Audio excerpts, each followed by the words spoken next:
entrando no ar. Debate 93.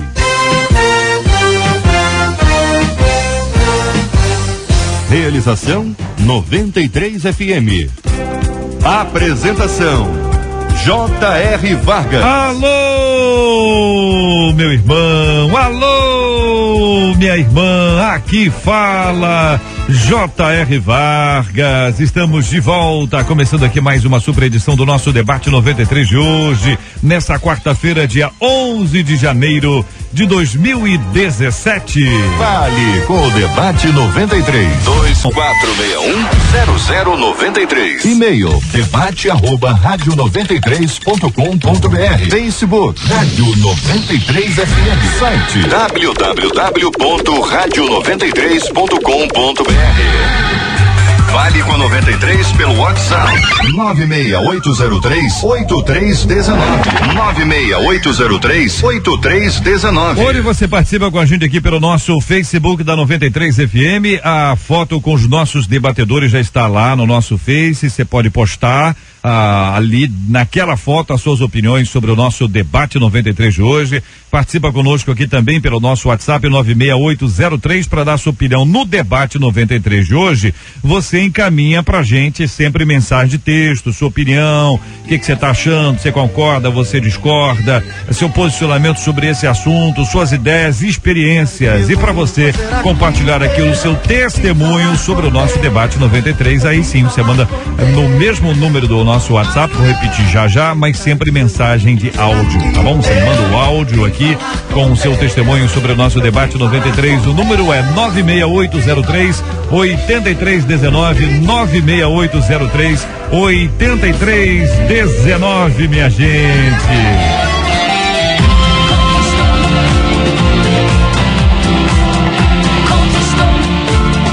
Conquistou meu coração.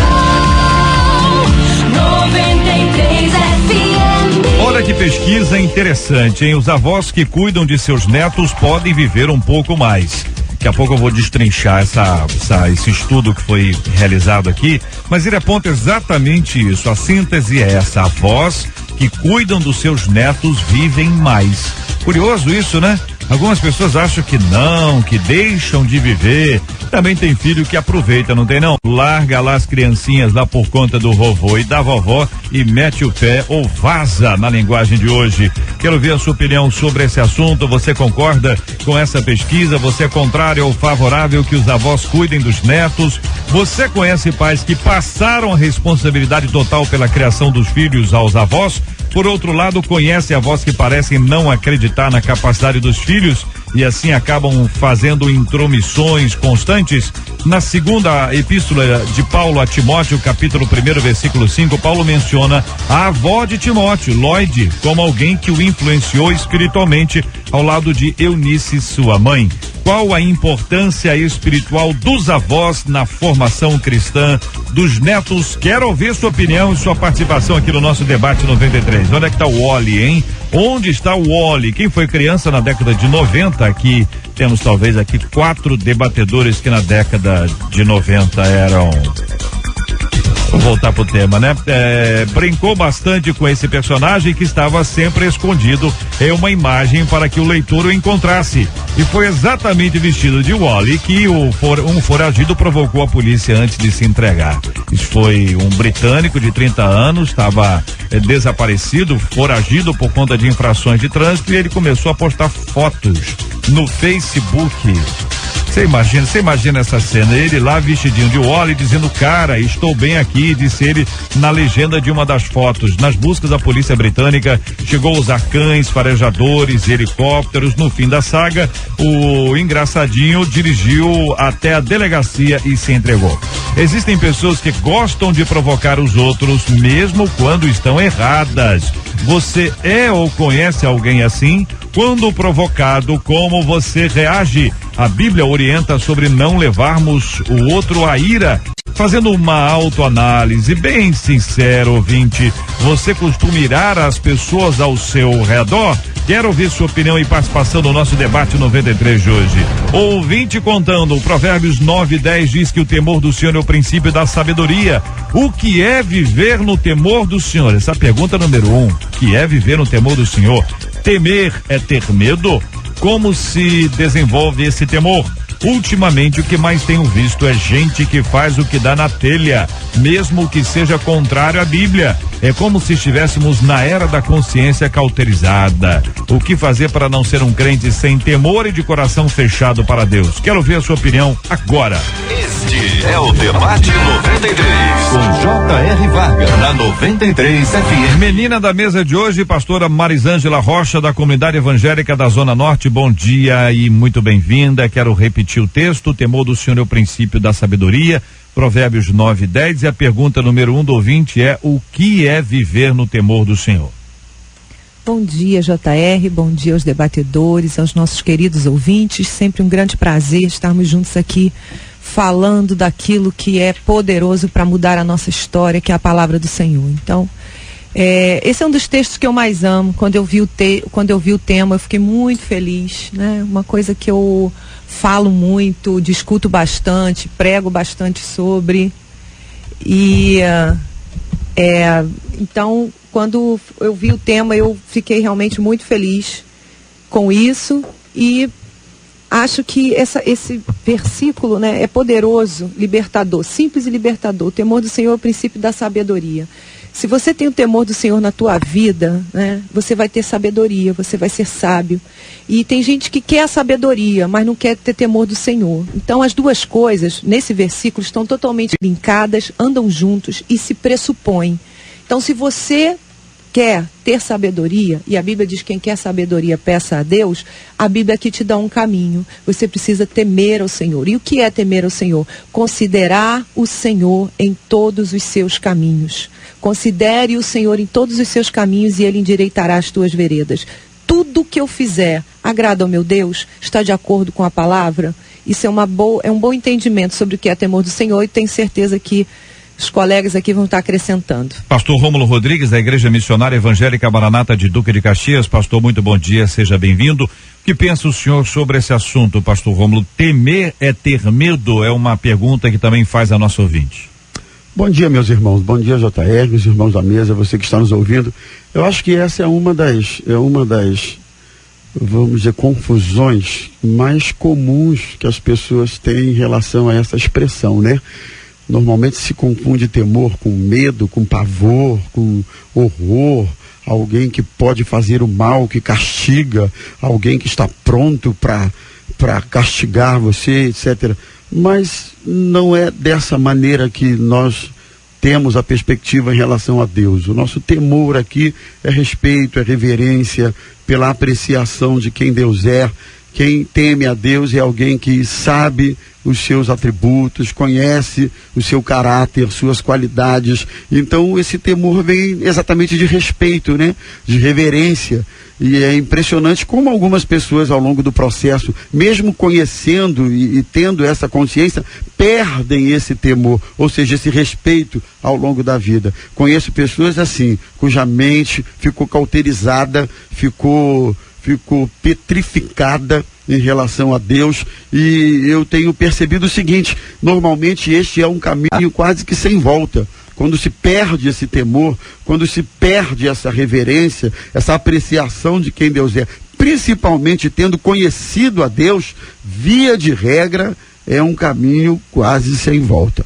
Pastor Felipe Teres, da Igreja Presbiteriana Raízes, muito bom dia, seja bem-vindo. O que pensa o querido irmão sobre esse assunto? Como se desenvolve esse temor? É uma outra pergunta que faz a nossa ouvinte. Sim. JR, bom dia para você, os ouvintes, os nossos debatedores. Eu queria, antes até de falar dessa pergunta, falar um texto que eu acho muito interessante, que faz essa diferenciação, que justamente o pastor Rômulo estava fazendo aqui pra gente, que acho que é muito comum essa confusão. Êxodo 20:20. Olha as palavras que a Bíblia usa para justamente diferenciar. Moisés disse ao povo: não tenham medo. Deus veio prová-los para que o temor de Deus esteja em vocês e os livre de pecar. Olha que interessante. Não tenham medo. E ao mesmo tempo, é importante que o temor de Deus esteja em você, justamente para falar aquilo que o pastor Rômulo acabou de dizer, que são duas coisas diferentes. Inclusive, quando a pessoa ela tem esse medo de Deus, esse pavor de Deus que o pastor Rômulo estava falando, ela não vai desenvolver um relacionamento bom com ele. Acho que o versículo primeiro que vem na nossa cabeça é o versículo de 1 João, né? No amor não há medo, pelo contrário, o perfeito amor expulsa o medo, porque o medo supõe castigo, e aquele que tem medo não está aperfeiçoado no amor. Ou seja, quem vive com medo de Deus, aquele medo terrível, o que ele vai fazer comigo? Será que ele está zangado comigo hoje? Será que ele está feliz comigo amanhã? Quem vive essa relação ruim com Deus, que não pressupõe graça e obediência, ele vai viver sem ser aperfeiçoado, vai estagnar espiritualmente. E existe um outro texto que eu queria compartilhar também, que é na parábola dos talentos, que é muito interessante também, quando fala como medo, esse medo ruim, que não é temor, ele produz uma coisa ruim no nosso coração, né, na relação com Deus. Por fim, veio o que tinha recebido um talento e disse: eu sabia que o Senhor é um homem severo, que colhe onde não plantou e junta onde não semeou. Por isso tive medo, saí e escondi o seu talento no chão. Veja que está aqui, o lhe pertence. Ou seja, aquele que esconde o talento, a gente conhece bem a parábola, aquele que esconde o talento, que não desenvolve, que não multiplica, ele faz isso porque ele tem uma relação com Deus de medo. Isso tudo JR, acho que é para os nossos ouvintes ficarem bem sedimentados, para todo mundo aqui, de que são duas relações completamente diferentes, como Deus disse para Moisés, para dizer para o povo em Êxodo 20. Não tenha medo, não tenha medo de Deus, mas tenha esse santo temor, tem essa santa reverência, essa santa obediência, que sabe quem ele é, que sabe também que não está falando com um coleguinha, né? Deus não é o meu chapa, meu brother, é meu amigo, claro, mas ele é um pai todo-poderoso que pressupõe a gente uma relação de amor e de obediência, ao mesmo tempo que as duas coisas, inclusive, estão ligadas na palavra de Deus. Pastor Ailton Desidério, da Primeira Igreja Batista no Lins. Pastor, bom dia, seja bem-vindo aqui. Nossos ouvintes, pastor, aqui no Facebook da 93 FM, onde temos a foto com os nossos queridos debatedores, você poderá conhecê-los aqui. O Rafael dizendo: viver no temor do Senhor não é ter medo, e sim ter comunhão com Ele e fazer a sua vontade. Ele é de Santíssimo, está acompanhando a gente. O Ricardo diz: viver no temor do Senhor é estar na obediência a Deus e fazer tudo aquilo que Ele manda. Aí ele diz aqui, pede para eu falar baixinho: JR, tem muitos crentes que não temem mais, porque estão vivendo como se Jesus nunca mais voltasse, diz ele aqui. A Gláucia dizendo: o temor do Senhor é viver na presença do Senhor. Muito obrigado aqui aos nossos queridos ouvintes. A opinião de cada um é sempre respeitada e acolhida carinhosamente. Pastor, bom dia, bem-vindo, querido. Bom dia, JR, bom dia, colegas debatedores. O versículo aqui na tradução que eu tenho da NTLH, ele fala assim: para ser sábio é preciso primeiro temer a Deus, o Senhor. Se você conhece o Deus Santo, então você tem compreensão das coisas. Eu faço aqui uma correlação interessante, que ele coloca ao mesmo tempo que temer a Deus, ele fala desse temer relacionado a conhecer, tá? Então esse temor vem pelo conhecimento de Deus. Quem é Deus na sua essência? Eu fiz uma associação também entre temor, terror, pavor. Essas são construções da religião. Quando as pessoas possuem uma certa dúvida em relação a temer a Deus, associado o temor com medo de Deus, isso tem a ver com a construção da religião, que pegou o nome de Deus e usou de uma maneira indevida, inapropriada, certo? Para que pudesse alcançar os seus objetivos. Isso muito precisamente na Idade Média, mas infelizmente ainda hoje nós ainda temos essa prática. Agora, também vivemos uma outra realidade da desconstrução do nome de Deus enquanto Deus Pai. Tem um conceito dentro da psicanálise que fala que é o nome de Deus, e vai falar dessa desconstrução do Pai, que é aquele que dá uma referência de autoridade, de barra, aquela coisa toda. Então hoje também vivemos numa época em que tem se desconstruído essa referência de Deus enquanto Pai. Então Deus é mais um, é qualquer um, Deus é um amigo. Eu ouvi inclusive um amigo, claro que ele é amigo, mas assim um amigo qualquer, né? Eu ouvi inclusive um filósofo, ele fez uma análise interessante. Deus hoje não é mais o Deus da coletividade, é o meu Deus, é para mim. Não interessa muito se é para você. Se eu atenda aos meus desejos, o que é para mim, ele é um servidor, tá? E no outro lado, ele faz até um contraponto. As pessoas também não têm mais medo do diabo. ele até é um filósofo, assim, o inferno vai fechar. Porque ninguém mais vai para o inferno, não se fala mais no diabo, da salvação. Então tem assim o mundo passa por uma desconstrução de conceitos, e neste conceito está realmente aí questão, pastor, do nome do Pai. Essa perspectiva sobre o inferno e tudo mais é a opinião de um filósofo que o senhor conhece. Não, que eu vi uma palestra dele falando. Então, só para deixar claro que é a opinião do filósofo que o senhor assistiu na palestra e tal. Agora, tem duas coisas que o senhor colocou aí que são muito interessantes. A primeira, a desconstrução da figura da autoridade. Isso vale para Deus. Vale para o pastor, para o pai, para a mãe, para a avó, para o avô, vale para o prefeito, para o governador, para o presidente, enfim, atinge ao patrão, enfim, atinge a figura de autoridade como um todo. E a outra coisa é a perspectiva de Deus na sua individualidade. Então, como é que a gente vai, que é o que o filósofo disse lá, a pessoas se relacionam com Deus, mas não é um relacionamento pessoal, é um relacionamento coletivo. Elas estão se relacionando, mas não estão se relacionando com Deus, estão relacionando com Deus da coletividade. Então alguém diz assim, Deus está aqui, a pessoa Deus está aqui. Como é que você sabe? A pessoa porque você está falando que Deus está aqui, está no Deus da coletividade. Mas essa perspectiva que não é desrespeitosa, mas que é fruto da intimidade. Enoque andou com Deus, não era uma coisa desrespeitosa. Abraão era amigo de Deus, não era uma coisa desrespeitosa, mas havia um relacionamento de proximidade. Quer dizer, o relacionamento de proximidade, ele acaba sendo uma coisa fundamental exatamente para construir essa identidade. Para não ter aquele negócio de Deus para você aí a pessoa diz para mim é tudo. Ué, se Deus é tudo, para muita gente tudo e nada são vizinhos, moram em casas próximas. Essa coisa do meu Deus também, né? Deus de Abraão, Deus de Isaac, Deus de Jacó, que personifica. Não é que Deus seja meu e ele é meu servidor.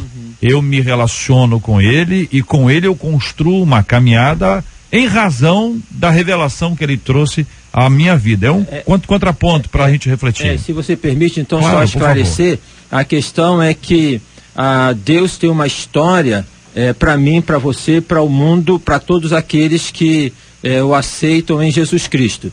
E a particularização é quando, na verdade, se desconstrói aquilo que é da história. Não importa a história, o que importa é se eu estou doente, eu quero ficar curado, se importa é que se eu... É uma coisa nesse nível, é uma particularização onde Deus, onde a gente não pede a Deus alguma coisa que seja do Deus coletivo, do nosso Deus, do Deus que é o Pai nosso que está nos céus, né? Então é o Deus que é meu, não importa aquilo que é seu, tá? Então isso é uma desconstrução também que aparece inclusive na referência do Pai, porque o pai bonzinho, dentro de um conceito contemporâneo, é aquele que vai dar tudo para o seu filho, e esse pai não é bom, porque ele não está deixando que o filho possa adquirir esse crescimento na sua vida emocional para poder conquistar as coisas. Então, privatização de Deus, não importa a história do mundo se está pegando fogo, o que eu quero é para mim. Eu acho que nessas duas perspectivas que o pastor falou, a gente saiu de algum tempo atrás dessa questão do medo, né? De que esse Deus, a gente ia se relacionar com ele a partir do medo, e a igreja muitas vezes se usou disso para manipular, infelizmente. A gente tem que fazer essa meia-culpa da nossa coletividade, mas aí passou-se para esse outro extremo que o pastor falou aqui agora. É um Deus que não requer esse temor, essa reverência, mas ele é tão amigão, e essa palavra não é amigo, mas é tão amigão, e desculpa, assim, é meio bonachão, algumas pessoas assim o pensam, de que ele não requer muita minha obediência. E aí vai para essa pessoalidade que o pastor falou, porque ele me entende. Eu cometi esse pecado, mas ele sabe, ele me conhece. Mas eu fiz, mas eu desejo aquilo. Poxa, mas na Bíblia está escrito que que esse não é um desejo positivo. Mas é o que está no meu coração. Essa figura do Deus extremamente pessoal, que não é a questão da intimidade, como o JR falou aqui. Ele é íntimo, ele precisa ser descoberto ou se relacionado a partir de mim. Mas ele é revelado na minha intimidade, mas a partir de da revelação da palavra de Deus, que é para todo mundo. Ou seja, o Deus da Bíblia, ele condena, por exemplo, o assassinato para mim, para você e para todo mundo. Ele não vai fazer uma cláusula de exceção para mim, porque ele me conhece, porque ele sabe quem eu sou. Eu acho que talvez esse seja o problema. E o resgate do temor do Senhor é olhar para, olha, ele te ama, ele compreende cada uma das suas necessidades, compreende a sua história, compreende, sabe, o seu levantar, o seu caminhar, o seu deitar, mas olha, ele é assim, ele é santo, ele é justo. Felipe, só uma partezinha, eu não sei como é que é a experiência de vocês, mas eu recebo na clínica pastoral muita gente, né? Eu recebo os irmãos me perguntando coisas que a princípio não era para perguntar, tá entendendo? Porque tá nisso que você falou, do referencial da obediência. Ah, mas então é questões ligadas, bem ligadas à questão da sexualidade, por exemplo. Mas o que tem? Eu tô namorando, né? O que eu vou fazer com isso se eu estou fiel à palavra? Tá entendendo? Então as pessoas estão podando isso, né? Para poder perder esse Deus de autoridade, de temor, para poder ser mais um que possa beneficiar.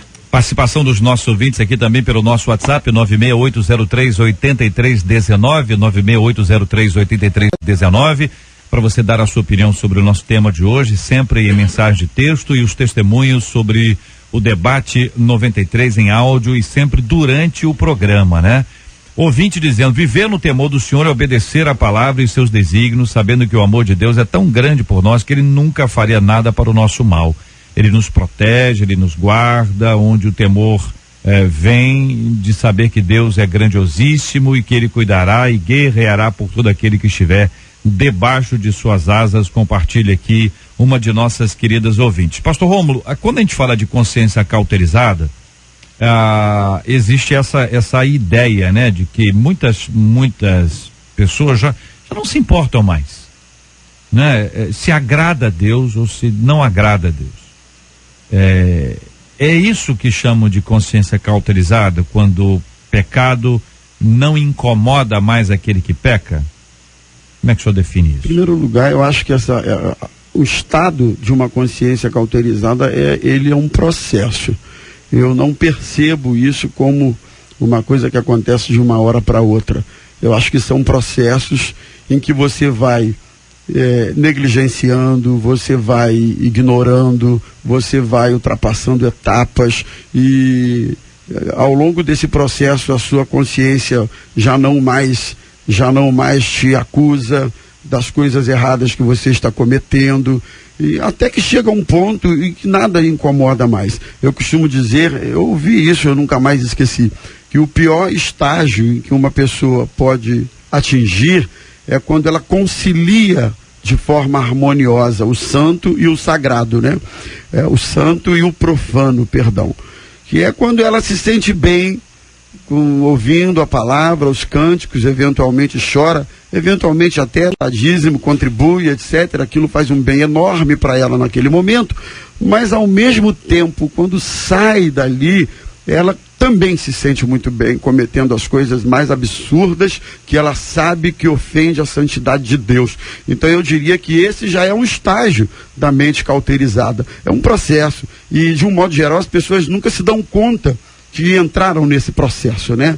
Elas acham que não, às vezes as pessoas alertam e etc., mas de um modo geral eu percebo que elas não se dão conta. Então, até chegar a esse ponto de mente cauterizada, é esse processo. Eu acho que mente cauterizada é isso, endureceu, indiferença, nada mais comove o coração e a alma desse indivíduo. Pastora Marisângela, essa perspectiva que o ouvinte nos traz aqui ao final, o que fazer para não ser um crente sem temor e de coração fechado para tudo para Deus, também não ser um crente mente cauterizada? Como é que não chega nesse ponto? É o que eu ia até colocar realmente agora, JR, a cauterização, né, o coração endurecido, todos eles começam por um caminho chamado concessão. Né? Começa com o famoso o que tem. Eu tenho uma experiência com Cristo, né, uma experiência impactante, a palavra vem e desconstrói tudo aquilo que eu trazia do mundo, tudo aquilo que eu trazia de referência, e Deus começa uma obra na minha vida. Mas o perigo, né, aí é aquilo que a gente chama do primeiro amor, né? E aí o perigo de com o tempo eu não manter, né, não me tornar esse fruto que permanece não manter esse nível de comunhão, esse padrão, né, de Deus, porque existe um padrão de Deus, existe um padrão do mundo e existe um padrão de Deus, existe o conselho do mundo, o conselho de Deus. E quando eu não invisto em manter este padrão, eu vou começar a dar ouvidos, né, às vozes que dizem o que tem, aquilo que começa a relativizar o que é absoluto, né? Mas eu acho que não é bem assim. E esse é o caminho da cauterização. E quando você vê, você está tão distante. Uma vez meu esposo pregou uma palavra para jovens e ele levou, era um retiro, ele levou uma mira laser, né? E ele botou 3 alvos em distâncias diferentes. E ele botou certinho, coordenou tudo para que ficasse exatamente no alvo. E ele falou, olha, perfeito, gente, perfeito e tal. Então, olha só, eu vou desviar agora esse foco apenas alguns milímetros. Né? E ele começou a fazer isso. E no primeiro alvo não fez diferença. Mas no segundo já fez. E no terceiro muito mais. Então ele foi mostrando que o quanto que esses milímetros, né, essas pequenas concessões ao longo do tempo, né, lá na frente, como isso vai nos afastando completamente do Senhor, da sua palavra e dos seus princípios. Então, o caminho é, não abra concessões. Quanto mais, a igreja é muito radical, a igreja é muito aquilo, no final eu falo, gente, olha só, é isso, é a melhor coisa do mundo, é você ser, o que você acha? Não, eu acho que a palavra diz. O que a Bíblia diz sobre isso? É isso que eu acho. Transformar a sua mente de acordo com a palavra, não de acordo com esse mundo, não de acordo com o que dizem. Né? A modernidade não chega na Bíblia. Né? A Bíblia tem seus valores absolutos, viva por ela. Isso é temer a Deus. Completamente diferente de medo, como muito bem colocado aqui. Eu costumo dizer que o medo afasta. Né? Quando você tem medo de algo, você foge daquilo. O temor aproxima. Né? O temor é ligado a amor, a respeito, a relacionamento. Então o temor aproxima. Da mesma forma que o medo paralisa, né? O medo congela e o temor faz avançar. Minha mocidade vai algum dia terminar. Enquanto houver força em mim, meu amanhã será linda recordação.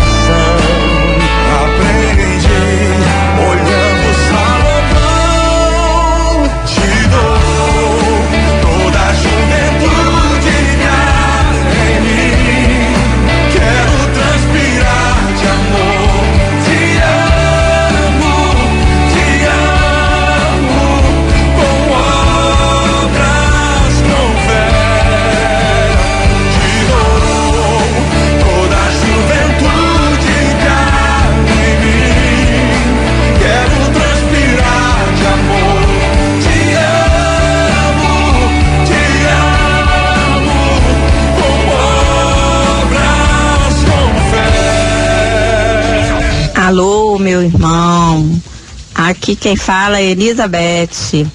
Quero dizer que o debate é bênção em minha vida.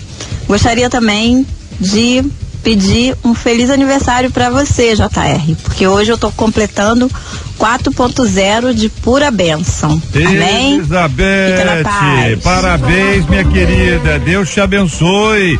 Feliz aniversário para você. Muito obrigado pelo seu carinho, Elizabeth. Olá, JR Vargas. Olá, meu nome é Odilon, sou católico da Igreja Corme Damião. Quero dizer para vocês que o debate 93 tem edificado bastante a minha vida. Ouço mais ou menos há um ano atrás. Admiro muitos debatedores com as suas opiniões. Estão de parabéns. Obrigado. Maravilha, meu querido Odilon. Louvado seja o nome do Senhor, meu querido. Deus te abençoe. Receba aqui um abraço carinhoso em nome de toda a nossa equipe. Um ano de amor e paz, alegria, muito mais, ouvindo a 93. Ô vovô, olha aí, vovó, olha quem tem vó, tem que dar graças a Deus, curtir a vovó, desfrutar do privilégio de ter a vovó. Muita gente gostaria de ter vovó e não tem, e alguns nunca tiveram convívio com seus avós, né? Os avós que cuidam de seus netos podem viver um pouco mais, é o que aponta um novo estudo publicado por uma revista científica, uma pesquisa realizada entre 90 e 2009. A pesquisa analisou a rotina de 500 pessoas com idade entre 71 e 103 anos. Os idosos foram divididos em 3 grupos: aqueles que não eram avós, mas cuidavam de outras crianças da família, dos avós que não tinham uma participação muito ativa na criação das crianças e aqueles que cuidavam dos netos. Entre os pesquisados, aqueles que cuidavam dos netos viveram 10 anos a mais após o começo da pesquisa. Aqueles que não tinham esse contato acabaram morrendo após 5 anos. Já aqueles que não tinham netos, mas cuidavam de pessoas da família, viveram mais 7 anos após a primeira fase do estudo. Os pesquisadores acreditam que o convívio social ajuda os mais velhos, mas fazem também um alerta: tudo tem que ser feito de maneira moderada. Os pais, então, não podem deixar todo o cuidado com avós, caso contrário, os idosos podem sofrer com estresse. Você concorda com essa pesquisa? Você é contrário ou favorável que os avós cuidem dos netos? Você conhece pais que passaram a responsabilidade total pela criação dos filhos aos avós? Por outro lado, conhece avós que parecem não acreditar na capacidade dos filhos de criarem seus netos e acabam fazendo intromissões constantes? Na segunda epístola de Paulo a Timóteo, capítulo 1, versículo 5, Paulo menciona a avó de Timóteo, a irmã Lloyd, como alguém que o influenciou espiritualmente ao lado da irmã Eunice, que é sua mãe. Qual a importância espiritual dos avós na formação cristã dos netos? Eu trago a pergunta, a reflexão, os nossos queridos ouvintes, inicialmente ouvindo os amados debatedores. Ó, experiência não é sensacional esse estudo, maravilhoso. Já tirei foto, já mandei para todos os avós dos meus filhos, né? Os 4 deles estão vivos. Meu pai, minha mãe, o pai e a mãe da Rafa. Então, isso aí é para dizer, olha, eu quero vida longa para vocês. Mas especialmente no fim de semana, de sexta para sábado e tal. Mas olha só, brincadeiras à parte, eu acho que esse estudo mostra até como é importante essa questão de como o ser humano é relacional, JR. De que a gente vive para amar a Deus e a gente vive para amar ao próximo. Segundo, claro, a palavra de Deus, essa relação medida por esse amor, né? Essa relação medida pela palavra. Mas é para isso. Quando à medida que a gente se isola, a gente deixa de ser aquilo que a gente mais é. A gente deixa de fazer aquilo que a gente mais foi criado para fazer. E isso não tem idade. É pai com filho, filho com pai, avô com neto, sobrinho com tio, enfim, irmãos na igreja, irmãos de sangue. A gente foi feito para viver assim. O isolacionismo que dá para as pessoas, às vezes, alguma sensação de liberdade. Agora eu estou sozinho, não preciso prestar conta a ninguém e eu faço o que eu quiser. Na verdade, traz uma grande infelicidade para o coração das pessoas. E isso, o Brasil, a América Latina tem para influenciar muito no mundo. Essa coisa que a gente foi feito para viver assim, compartilhando a vida, e graças a Deus pela vida dos nossos avós. Eu acho muito lindo quando os avós podem ter relacionamento saudável com os seus netos. Inclusive meu pai tem 80 anos, né? E tem 3 netos. E aí o mais velho, que é o Davi, tem uma coisinha assim, um pouquinho especial. E ele agora está descobrindo as redes sociais, 80 anos. Tá entrando por isso aí. Eu chego lá às vezes, está ele lá, rolando lá o smartphone. E os netos estão sendo os seus professores. Os netos estão ensinando lá o vovô, a vovó, a mexer nas redes sociais. E é impressionante como essa tentativa do avô de entrar no mundo do neto, porque esse não é o mundo dele, efetivamente, 80 anos. Então, quando você pode fazer essa simbiose, essa troca entre gerações relativamente distantes, é muito bom, muito saudável. O que me chama a atenção, em relação ao que foi lido aqui, é que a responsabilidade da criação, da formação, da educação, do ensino, etc., em relação aos filhos, é dos pais. Eu acho que acaba sendo uma linha muito tênue, às vezes, você tentar dividir esse relacionamento saudável e bom, tanto para o avô quanto para o neto. Eu vejo o quanto meu filho ama o avô dele. Aliás, os netos amam o avô, mas assim, a responsabilidade é minha, né? A educação, a criação, os valores são meus. Inclusive os avós tendem a passar alguns valores para os netos que eram super interessantes na sua geração e no seu tempo, alguns hábitos, algumas coisas, e que de repente isso hoje em dia já nem é tão mais, né? Então, cuidado aí, né, papai? Cuidado aí, né, mãe? para não explorar o avô, a avó e nem tampouco se eximir da responsabilidade de educar o seu filho, de mostrar os valores, as responsabilidades que são inerentes aos pais. A constituição da família, por Deus, como tudo que Deus faz é perfeito, né? E essa constituição, ela é feita de papéis que, bem vividos, bem representados e de acordo com aquilo que a palavra diz, sempre vai ter como resultado longevidade, bênção, né? Sempre vai favorecer não só a saúde física, como a saúde, né, sobretudo emocional. Então, esse papel de avô faz parte da constituição humana, né, faz parte dessa coisa da vida. Então, quando você retira essa parte, você diminui perspectivas, você diminui motivos para viver, motivos para acordar, né? É a coisa da descendência, essa coisa da longevidade. Então é algo muito lindo. Existe um livro chamado Legado dos Avós, eu recomendo. É lindo esse livro e fala exatamente isso, com o papel, né? O quanto é importante o papel dos avós na geração. Isso você vê em toda a Bíblia, né? Hoje em dia se desconsidera os idosos, eles não sabem nada, mas a verdade é justamente o contrário. A família tem se desconstruído justamente por negligenciar papéis tão preciosos como esse. Então, assim, o estudo, ele é com certeza verídico, perfeito, de acordo com a palavra, e nós temos que valorizar esse papel, esse momento da vida, com todas, lógico, que já foi colocado aqui, respeitando todos os limites, mas é um papel para ser vivido, abraçado, com toda excelência e para se deixar o nosso legado. Ouvinte contando, maravilha, JR, eu vou viver muito então, porque se os filhos não têm com quem deixar seus filhos, ninguém melhor do que os avós para cuidar e estragar também.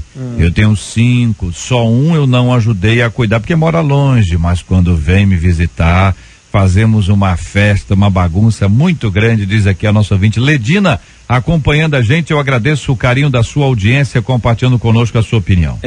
Eu coloco um contraponto nessa questão, que é o seguinte: todos nós precisamos de uma causa para viver, uma causa para morrer, né? Então os avós que criam os netos fazem disso uma causa. Eu tenho que viver para poder ver esse meu neto crescer e ele avançar. Considerando que nós vivemos num país onde a condição social é bem desfavorável, então há de haver uma composição de renda e de tudo, e considerando que é fato já no Brasil em que os avós têm assumido os papéis, tá, dos pais, e considerando a questão da violência que tem ceifado a vida de pais e filhos que ficam para os avós, então muitos avós fazem um sacrifício e aumenta. Agora, a pesquisa também diz, há de se tomar cuidado com a questão do estresse. Viver muito não é alguma coisa que nós possamos colocar como sendo um ganho. Há de se considerar a qualidade de vida. Então nós vivemos hoje num tempo em que as pessoas podem viver muito e não estão sabendo fazer com esse tempo de vida que elas estão tendo. Qualidade de vida. Será que dentro de uma questão de uma pessoa que já criou seus filhos, já educou os filhos, que tem os netos para poder brincar, para poder isso, mas ela tomar conta e o resto da vida dela, ela rever ou refazer aquilo que ela fez no início, isso é saudável? Bom, tomando por esse viés, eu acho que isso não é saudável não. Agora, a questão de ter, assim, eu entendo essa pesquisa assim, coloca o neto como sendo uma causa. Eu me lembro uma ocasião de uma irmã na igreja que estava com câncer, eu estava na faculdade de psicologia, e eu perguntei à professora, mas o que você diria? Ela falou assim, ela tem filhos? Ela assim, tem, então diga para ela que ela tem que viver por causa do filho. Então dá uma causa. Então a voz às vezes tem essa causa, eu tenho que se não for eu, como é que vai ficar? Vocês entendem que aí a causa como algo para ser abraçado e identificando as dificuldades e as diferenças que nós temos hoje. Pastor Rômulo falou sobre o seu paizinho que está descobrindo as redes sociais aos 80 anos. Nós temos irmãos de 60, 70, 80 anos que estão voltando ao mercado de trabalho ou nunca saíram dele. Ou seja, esses não têm tempo. Algumas avós, elas estão costurando, elas estão pintando, estão cozinhando para poder ter o sustento da casa em razão das dificuldades que nós todos temos. Se qualquer idoso que quiser ter plano de saúde, ele precisa ter uma renda suficiente para isso. Com as dificuldades todas que nós temos nessa área, com o número de desempregados em idade jovem, né?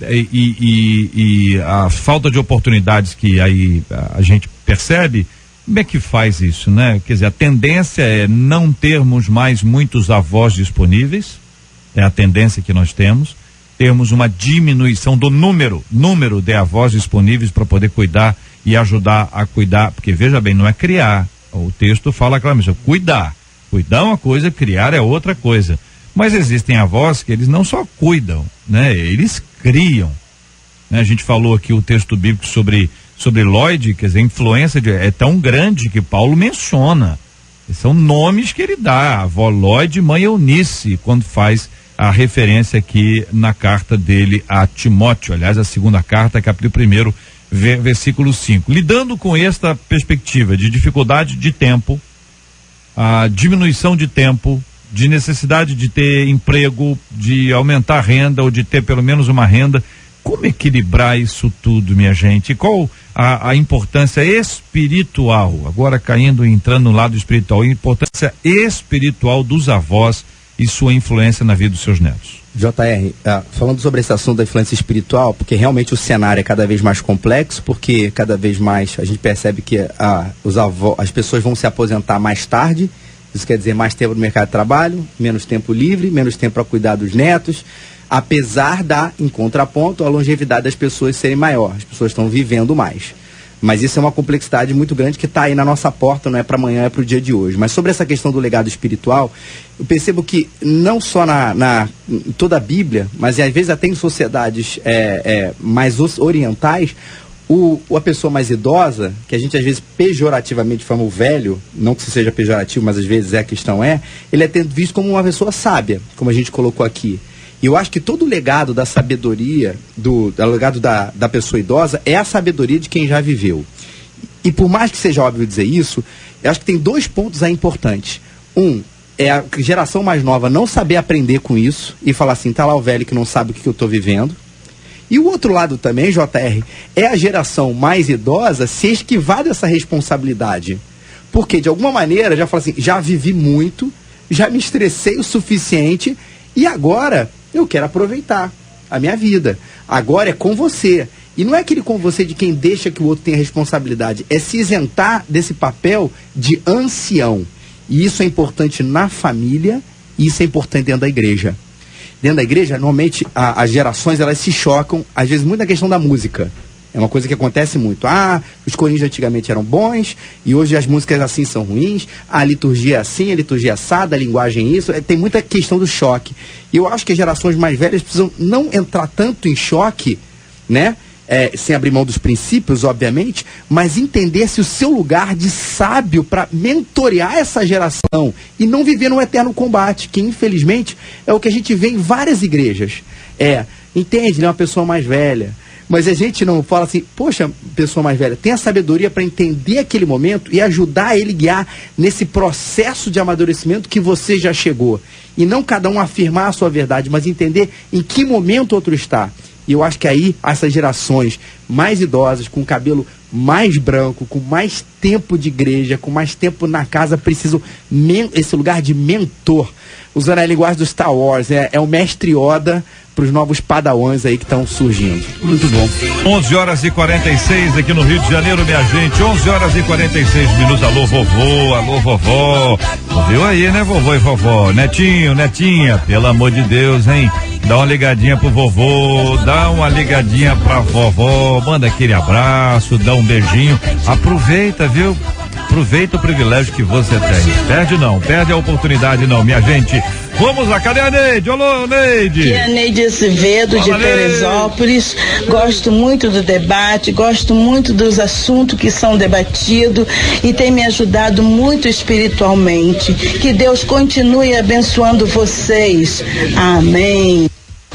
Bom dia, JR, bom dia a todos os debatedores. JR, meu nome é Joel, de Itaboraí. Eu venho através dessa mensagem agradecer a vocês, debatedores, a 93 pela realização desse grande programa, que é o Debate 93, nos ensina muitas coisas e, além disso, nos acalma nos momentos de angústia, de tristeza, através da sua palavra, JR. Eu quero parabenizá-lo por isso. Às vezes atravessamos momentos de angústia, de tristeza, de muita dor, e de repente uma palavra amiga, consoladora, sai da sua boca, sai da boca desses debatedores e, na verdade, acaba nos acalmando. Então eu agradeço a você, JR, que Deus continue abençoando você, continue abençoando seu ministério. Você não sabe, JR, eu acho que você não tem noção do poder desse programa e do quanto edifica nossas vidas do lado de cá do rádio. Que Deus te abençoe e abençoe a mesa. Obrigado. Ô, meu irmão, puxa vida, glória a Deus, querido. Realmente a gente não tem ideia, né? Vai muito além aqui, eu sempre digo isso para os nossos debatedores, vai muito além do que a gente vê, do que a gente ouve. Meu Deus do céu, que Deus te abençoe, meu querido. Deus abençoe a sua vida em todas as coisas, louvado e engrandecido seja o nome do Senhor. Olha aí o fogo do céu, ó. Ei, Lainha.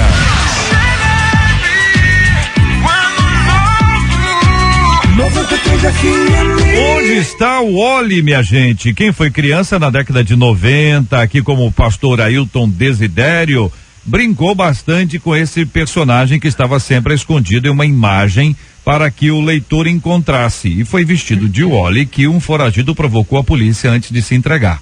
O britânico de 30 anos estava foragido por não ter se apresentado a um tribunal por infrações de trânsito. Mas antes de se entregar, ele publicou diversas imagens desafiando a polícia no Facebook. Cara, estou bem aqui, disse ele na legenda de uma das fotos. Eu vi até uma foto ele lendo um jornal, ele para exatamente mostrar a data, né? Em razão dessa busca das pessoas para saber, dia tal eu tô aqui, hein? Eu tô aqui. Nas buscas, a polícia britânica chegou a usar cães farejadores, helicópteros, etc. No fim da saga, o, digamos, engraçadinho foragido dirigiu, estava negócio por infração de trânsito, ele foi dirigindo até a delegacia e se entregou. Existem pessoas que gostam de provocar os outros mesmo quando estão erradas. Você é ou conhece alguém assim, ouvinte? Quando provocado, como você reage? A Bíblia orienta sobre não levarmos o outro à ira. Fazendo uma autoanálise bem sincera, você costuma irar as pessoas ao seu redor? Que pensa você, ouvinte, sobre esse assunto, começando a ouvir dos nossos debatedores? JR, eu sou do tempo do National Kid. Entendeu? O que é isso aí, National Kid? Se é nacional, não pode ser Kid. Pois se é Kid, não pode ser nacional. Um super-herói japonês. Nacional garoto. Não vou fazer a musiquinha aqui que não vai ficar legal. Tinha musiquinha? É muito bacana. É cantada ou é só instrumental? National Kid. Era assim, lembra não? Vamos ver se eu acho aqui, vai lá. A questão é a seguinte, eu acho esse cara que ele errado, mas ele foi muito bem humorado, entendeu? Assim, de poder fazer, e mostrou um pouco da ineficiência da polícia. Agora, se ele fizesse isso aqui no Brasil, ele estaria muito complicado, né? Mas assim, de poder, eu acho que, não sei, ele provocar a ira das pessoas, mas eu achei ele bem humorado, ele tá errado, veio me buscar e começou a fazer uma brincadeira de mau gosto, sei lá, mas de uma maneira interessante, foi lá e se entregou, né? Eu achei que ele, sei lá, foi bem irônico aí, bem humorado, e demonstrou que a polícia lá... É um humor britânico, reverendo Felipe? Diga pra mim aqui, é um humor britânico? Parece meio Monty Python, meio Mr. Bean, uma coisa assim, meio sarcástica, humor seco que eles chamam lá. Enfim, eu vejo isso com muito humor, apesar de tá errado, enxergar, né? Que é completamente errado. É aquilo, você ri, você fala, pô, tá errado, não devia ter feito isso. Mas assim, agora, e até fazendo o link aí do nosso assunto, cara, não poder provocar ninguém a ira, né? Eu acho que ele, na verdade, provocou ali a brincadeira pra rede social. Mas provocar a ira é uma coisa absolutamente errada. E que a rede social tá cheia de gente assim. E amplia, né? Multiplica, né? O número de pessoas que querem agir da mesma forma. Já pensou se todo mundo começar a zoar a polícia desse jeito? A britânica. Entendeu? Complica, não complica não, pastor? Se entregarem, tá bom, né? É interessante que uma das coisas, acho que mais... Eu tiro um pouco por mim, particularmente falando, uma das coisas que me deixa bastante reativo é quando alguém trata alguma questão com sarcasmo, né? Com ironia. Então, você agir dessa forma diante de uma autoridade, a gente até brinca, descontrai, é engraçado e tudo, mas via de regra essa coisa não termina bem não, né? Termina bem não. Ouvinte dizendo: meu esposo provoca a minha ira o tempo todo, pastora, fazendo coisas que eu não gosto, na maioria das vezes eu saio da graça. Já tentei conversar, fiz vários gabinetes, ainda assim não adiantou, conta a nossa querida ouvinte. Essa questão de ser provocado e provocar, né? As pessoas não podem, só podem fazer aquilo que você permite. E você não pode reclamar do que permite, né? Tá, até a questão dos avós, que assumem o papel. Ele assumiu porque ele permitiu, né? Então, a gente tem que também parar de botar no outro essa culpa e assumir essa responsabilidade. Então, é essa questão, né? As pessoas vão até onde a gente permite. Alguém pode tentar me humilhar. Se ele vai conseguir ou não, quem decide sou eu, não é ele, né? A decisão dele foi tentar me humilhar, mas se ele vai conseguir ou não, só eu vou decidir isso. Se eu vou permitir que aquilo entre, se eu vou realmente me sentir humilhado. Então, quando há uma provocação, é o mesmo jeito. A pessoa pode querer te provocar, mas a tua reação não é a pessoa que determina. Você tem que ter controle sobre ela. A atitude do outro não pode determinar a minha. Pastor, isso é psicologia que diz, é a Bíblia que diz isso. Né? Quando alguém te bate na face, você bate de volta porque você tem razão, afinal. Não é isso que a Bíblia diz, né? Agora, a Bíblia só diz um detalhe, pastor. Você dá outra face. E a Bíblia com isso, né? Muita gente fala assim, você não está sendo idiota, bobo, né? Ser crente é ser bobo. Não. O que a Bíblia está dizendo com esse texto é: a atitude do outro não pode determinar a sua. A atitude do outro não te justifica diante de Deus a sua atitude errada. Então, se um teve uma atitude errada, você tem uma escolha de ter uma atitude diferente e de acordo com a palavra de Deus. Para mim, esse é o entendimento desse texto. Muito bom, muito bom. Mas só um detalhe, existem pessoas que a forma irônica com que ela trata as coisas não é pontual, é contínua. Ela trata tudo sempre com ironia, tudo sempre com sarcasmo. E aí é uma pessoa que vai ter muitas dificuldades nos contextos em que ela for conviver, nas relações. É complicado isso, né? Tem gente que tudo trata assim, dessa forma irônica. Então eu acho que essa pessoa precisa rever um pouco aquilo que ela chama de humor, de leveza, com respeito, com noção de momento em que ela faz isso, né? Então a pessoa precisa rever isso. Essa pessoa não tem isso, pastor. Essa pessoa, se o senhor está dizendo que a pessoa é irônica, sarcástica o tempo todo, ela não tem a menor ideia e também não está nem aí se o outro está achando que está sendo irônico, sarcástico. E ela se esconde através daquele, não, legal. Eu estava brincando com o senhor, eu estava brincando com você, e não é brincadeira, é verdade. Para provocar. Agora, muitas mulheres dizendo isso, que o esposo vai lá e dá uma cutucada, entendeu? Dá uma palavrinha, provoca a mulher e depois tem que aguentar, né, meu amigo? Mas as meninas estão reclamando aqui sobre esse assunto. Eu quero agradecer o carinho aqui, a participação dos nossos ouvintes e muita gente também dizendo, pastor, que lembra sim do Nacional Kid. Olha ali, ó.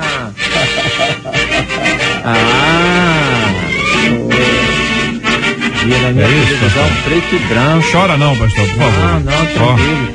Mas cadê o negócio do Nacional? Não, aí ele aparece, espera que ele vai aparecer. Aí. É japonês? É japonês. Deixa eu ver se eu consigo traduzir. Ailtinho. Ailtinho vai ser pastor. Vai voar. Ailtinho vai ser pastor. Olha aí, traduzindo aqui simultaneamente do japonês aqui para o encorajamento dos nossos amados ouvintes. Ei, ouvinte, segura aí. Falar, né? Não é brincadeira não. Deus abençoe esses queridos e amados irmãos aqui na 93 FM.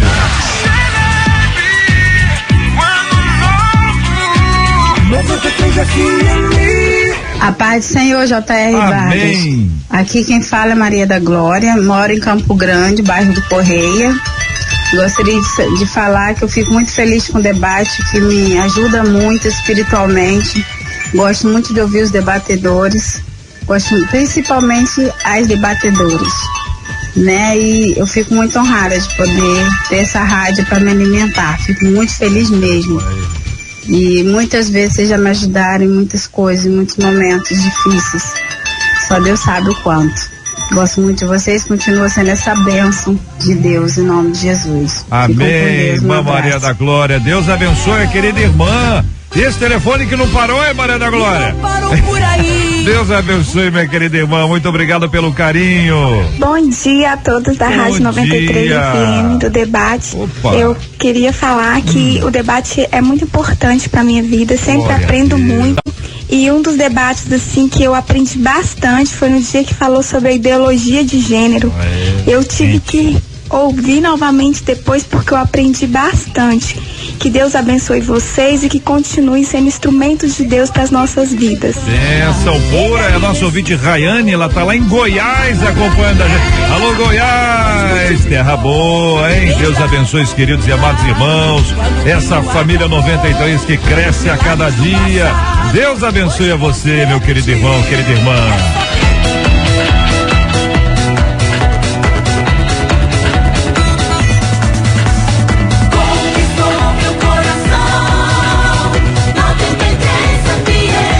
Olha, gente, um médico americano operou um bichinho de pelúcia de um de seus pequenos pacientes para que ele não se sentisse sozinho durante a cirurgia e também no pós-operatório. O cirurgião diz que como Ryan costuma levar seu boneco a todos os lugares, o brinquedo estava desgastado e com alguns rasgões. O pai do pequeno contou que quando Ryan acordou da cirurgia e viu seu amigo, o bonequinho de pelúcia, o bichinho de pelúcia, viu seu amigo cheio de pontos e curativos, entendeu que eles estavam passando pela mesma situação. Isso trouxe conforto e alegria. Pequenas atitudes são capazes de mudar o dia e até mesmo a vida de alguém, né? E muitas pessoas às vezes deixam de fazer coisas bem realmente aparentemente pequenas, discretas, mas que de fato têm uma importância muito grande na vida das pessoas. Vocês acham, queridos debatedores, que muitas vezes está diante de nós a oportunidade de mudar? Não é mudar o todo, mas é mudar a parte. E a parte vai sendo mudada, muda outra parte, que a pouco todo vira essa mudança. O médico que operou, claro que entre aspas aqui, o bichinho de pelúcia do paciente para que no pós-operatório ele olhasse para lá e visse, o meu bichinho de pelúcia também foi operado. Estamos passando pela mesma coisa e juntos. Ouvir isso alegra o nosso coração, né? Saber que ainda existem médicos com coração diante de uma situação caótica do nosso sistema de saúde. A gente também sabe que os médicos passam, que a saúde passa, mas a gente não pode perder isso. A humanidade, o coração, o desejo de fazer algo para amenizar o sofrimento do outro. Essa é uma prática até constante. Eu conheço um pastor que ele trabalha com ventríloco. E isso não é no Brasil, é uma missão que eu trabalho da Igreja Batista na América Latina com crianças, e ele semanalmente está na hemodiálise com as crianças. Então, já é separado a cadeira da hemodiálise desse boneco, né, do ventríloco, na ala das crianças. Já conta com ele, porque ele vai fazer hemodiálise com essas crianças toda semana, né? E ali ele conta histórias, ele fala do amor de Deus, fazendo o boneco, né? O ventríloco ali fazendo a hemodiálise junto com essas crianças. E o resultado, né? De acordo mesmo com os próprios médicos, com a equipe de enfermagem, é melhor impossível, né? Que quando ele não vai, é uma diferença incrível. Os pais também são muito gratos. Então esse amor, essa humanidade, né? Esse fazer aquilo que parece que é tão bobo, pequeno, simples, mas que faz uma diferença enorme. Então isso é carinho para o nosso coração, né? Escutar uma coisa dessa é carinho para os nossos ouvidos e nos faz ter esperança e também decidir que tem alguma coisa que eu posso fazer, não adianta ficar criticando e falando mal. Isso é um contraponto nesse aspecto. Saiu uma reportagem, infelizmente aqui no INCA, no departamento das crianças, as crianças na enfermaria, vindo da cirurgia sem ar-condicionado, é um calor terrível. Então, assim, outro contraponto, né? Um lugar que faz uma coisa humanizada, que elabora, a criança elabora o sofrimento dela a partir daquilo, de outro, um descaso. Agora, eu também fico pensando, assim, como que Jesus tratou a gente, né? Jesus entende da gente porque ele se fez gente como a gente. Ele sofreu. Olha só, você sofre isso. Eu sofri angústia, eu sofri. Como que esse paralelo de poder falar, eu estou entendendo o seu sofrimento, porque para a criança aquele bonequinho é quase que um ser vivo, tá? Eu estou entendendo o seu sofrimento. Elaboração do sofrimento é uma coisa assim, muito importante. Ótimo realmente essa humanização da medicina. Existem focos aí no Brasil também, no mundo, de pessoas que fazem isso. É maravilhoso, no contraponto, infelizmente, que no INCA não tem ar-condicionado para as crianças que estão lá internadas. É só para destacar que às vezes as pessoas acham que vão promover mudanças só com grandes empreitadas, grandes atitudes, grandes coisas que não chegam nunca, que não faz nunca. E a gente esquece que pequenos gestos, pequenas atitudes, pequenos deslocamentos, pequenas coisas, elas fazem uma diferença muito grande. Então, que tal a gente tentar promover ambientes melhores, relacionamentos melhores, convívios melhores, através de pequenas atitudes, de pequenos gestos. E não tem que começar pelo outro, não. Tem que começar por mim. O que eu posso fazer? O que está ao meu alcance fazer? Então, acho que poderíamos pensar um pouquinho mais por aí, né?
Marcela Bastos, muito boa tarde pra você. Tudo bem, Marcela?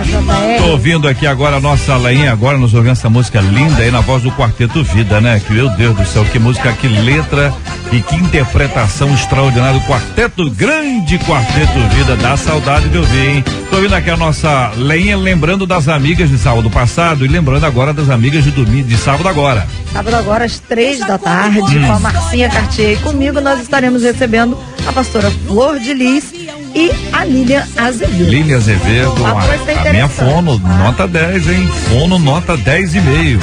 Sensacional. E Flor de Lis, Dona Carmen, alô Neinha. Ei, meu Deus, né?